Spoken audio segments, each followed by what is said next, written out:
श्री हरि जगन्नाथ जी की जो 15 दिन में वो बीमार पड़ते हैं और उनकी जो 15 दिन द्वार बंद होता है, इसके बारे में काफ़ी लोग को जानकारी नहीं होगा। तो मैं इस बारे में आपको एक वीडियो साझा कर रहा हूँ, जो आप देखो और श्री जगन्नाथ जी की जो कथा है, वो कहानी है, आप उनको थोड़ा सुनो और हर साल जगन्नाथपुरी मंदिर कमेंट में के लिखो द्वार जय को 15 जगन्नाथ। दिनों के लिए बंद कर दिया जाता है और इन 15 दिनों में भगवान की सेवा की जाती है ताकि वे जल्दी से ठीक हो जाएं और उनका पूर्ण रूप से उपचार हो सके। जी हाँ, यह कोई कहानी नहीं है, यह पूर्ण रूप से प्रमाणिक सत्य है। मास की पूर्णिमा को जब गर्मी की अधिकता होती है तो उस दिन देव प्रतिमाओं को 108 घड़े के जल से स्नान कराया जाता है। इस स्नान के बाद तीनों देवता यानी कि भगवान जगन्नाथ, उनके भाई बालभद्र और बहन सुभद्रा बीमार पड़ जाते हैं। हर साल और फिर वह एकांतवास में चले जाते हैं। एकांतवास की इस प्रक्रिया को पुरी में अनासरा कहते हैं। ज्येष्ठ माह की पूर्णिमा से भगवान श्री जगन्नाथ आज भी रोगी हो जाते हैं। इस दिन से अगले 15 दिनों तक जगन्नाथ भगवान बीमार रहे। 15 दिन के लिए मंदिर के द्वार बंद कर दिए जाते हैं और उनकी रसोई बंद कर दी जाती है। 15 दिनों तक जगन्नाथ भगवान को अलग अलग प्रकार के काढ़ का भोग लगाया जाता है। 15 दिन बाद जब वह पूरी तरह से ठीक होते हैं तो उस दिन जगन्नाथ रथ यात्रा होती है, जिनके दर्शन हेतु असंख्य भक्त उमड़ते हैं। जगन्नाथ भगवान के प्रत्येक वर्ष बीमार होने से जुड़ी कथा इस प्रकार है। ओडिशा प्रांत में जगन्नाथपुरी में एक भक्त माधव दास जी अकेले रहते थे। संसार से उनका कोई लेना देना नहीं था। वह अकेले बैठे भजन किया करते थे और नित्य प्रति श्री जगन्नाथ प्रभु के दर्शन करते थे और उन्हीं को अपना सखा मानते थे और प्रभु के साथ खेलते थे। प्रभु उनके साथ अनेक प्रकार की लीलाएं किया करते थे और ऐसे ही भक्त माधव दास जी अपनी मस्ती में मग्न रहते थे। एक बार माधव दास जी को अतिसार अर्थात उल्टी दस्त का रोग हो गया।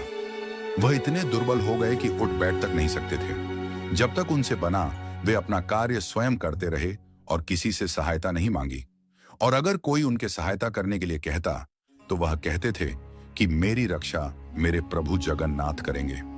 ऐसी दशा के कारण उनका रोग और बढ़ता चला गया और वह उठने बैठने में भी असमर्थ हो गए। तब श्री जगन्नाथ जी स्वयं सेवक बनकर उनके घर पहुंचे।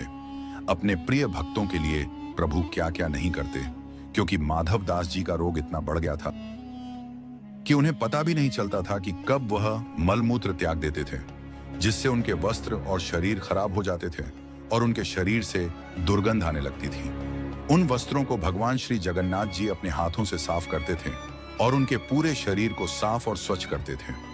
श्री जगन्नाथ भगवान ने अपने भक्त माधव दास की इतनी सेवा करी जितनी कोई अपना भी नहीं कर सकता।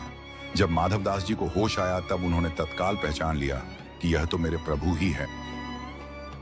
एक दिन माधव दास जी ने प्रभु से पूछ लिया कि हे प्रभु, आप तो त्रिभुवन के स्वामी हैं, आप मेरी सेवा कर रहे हो। आप चाहते तो मेरा यह रोग भी तो दूर कर सकते थे।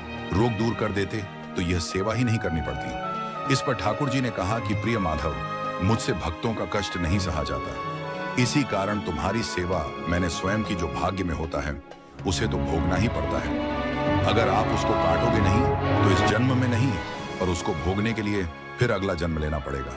और मैं नहीं चाहता कि मेरे भक्त को फिर से भाग्य के कारण अगला जन्म दुख भोगने के लिए लेना पड़े। इसीलिए मैंने स्वयं तुम्हारी सेवा की। लेकिन अगर फिर भी तुम कह रहे हो तो भक्त की बात भी नहीं टाल सकता। भक्तों के सहायक बनकर प्रभु उनको भाग्य के दुखों से, कष्टों से सहज ही पार कर देते हैं। फिर भगवान जगन्नाथ ने भक्त माधवदास से कहा कि अब तुम्हारे भाग्य में यह 15 दिन का रोग और बचा है, इसलिए 15 दिन का रोग तुम मुझे दे दो। और फिर 15 दिन का वो रोग प्रभु जगन्नाथ ने माधवदास जी से ले लिया। इसलिए आज भी भगवान जगन्नाथ 15 दिनों के लिए रोगी होते हैं।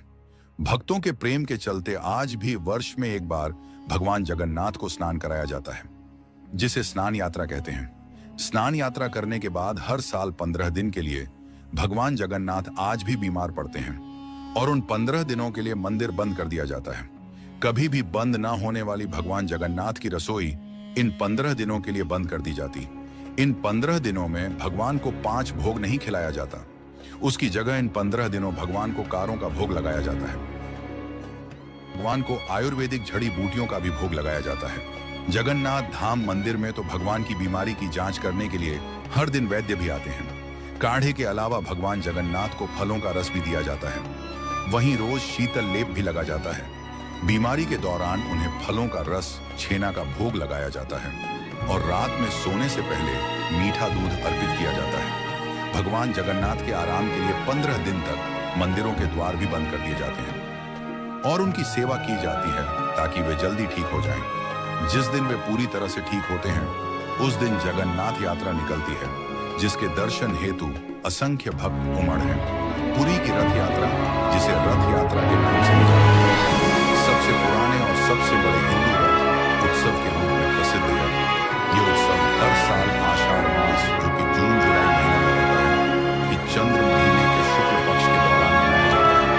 ये त्योहार ओडिशा के पुरी में मनाया जाता है और यह भगवान जगन्नाथ पर केंद्रित है, जिन्हें विष्णु या कृष्ण का एक रूप माना जाता है। भार के दौरान 3 देवताओं भगवान जगन्नाथ, उनके भाई बाल भारती विशाल लकड़ी के रथों में बैठाकर बड़ा डंडा नामक भव्य मार्ग से गुंचा मंदिर तक ले जाया जाता है। भगवान जगन्नाथ मंदिर लौटने से पहले 1 सप्ताह तक गुंडिचा मंदिर में रहते हैं। इस वापसी यात्रा को बहुधा यात्रा के नाम से जाना जाता है। भगवान जगन्नाथ, जिन्हें भगवान विष्णु का अवतार और ब्रह्मांड का शासक माना जाता है, वार्षिक रथ यात्रा या रथ उत्सव के मुख्य पात्र हैं। यह पवित्र त्रिदेव की गुंडीच मंदिर में उनके जन्म स्थान की 9 दिवसीय यात्रा का स्मरण कराता है। हिंदू कैलेंडर के अनुसार रथ यात्रा आषाढ़ माह की द्वितीया तिथि को होती है। विश्व स्तर पर मनाई जाने वाली रथ यात्रा पवित्र त्रिदेव की अपनी मौसी देवी गुंडिचा देवी के मंदिर तक की यात्रा से शुरू होती है। रथ यात्रा शुरू होने से पहले हर साल 3 नए रथ बनाए जाते हैं, जिनमें से प्रत्येक को स्थानीय कलाकारों द्वारा अद्वितीय तरीके से बनाया और सजाया जाता है। प्रभु जी जगन्नाथ बाल भारती हैं। जगन्नाथ जी के रथ में 16 पहिए होते हैं, बाल भारती होते हैं और मां सुभद्रा के रथ में 12 पहिए होते हैं, जिसके लिए हर साल नयागढ़ के दास पल्ला के जंगलों से नई लकड़ी आती है। जगन्नाथ पुरी रथ यात्रा न केवल एक धार्मिक आयोजन है, बल्कि यह भारतीय संस्कृति, एकता और आस्था का प्रतीक भी है।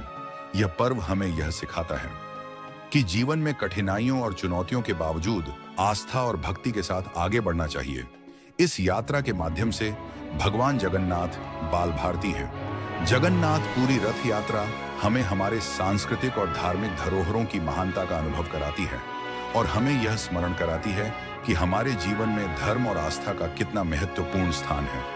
अगर हमारी दी हुई जानकारी अगर आप लोगों को पसंद आई हो तो हमारे चैनल को लाइक और सब्सक्राइब जरूर करें और ऐसे ही और धार्मिक जानकारी पाने के लिए हमारे चैनल को सब्सक्राइब करें।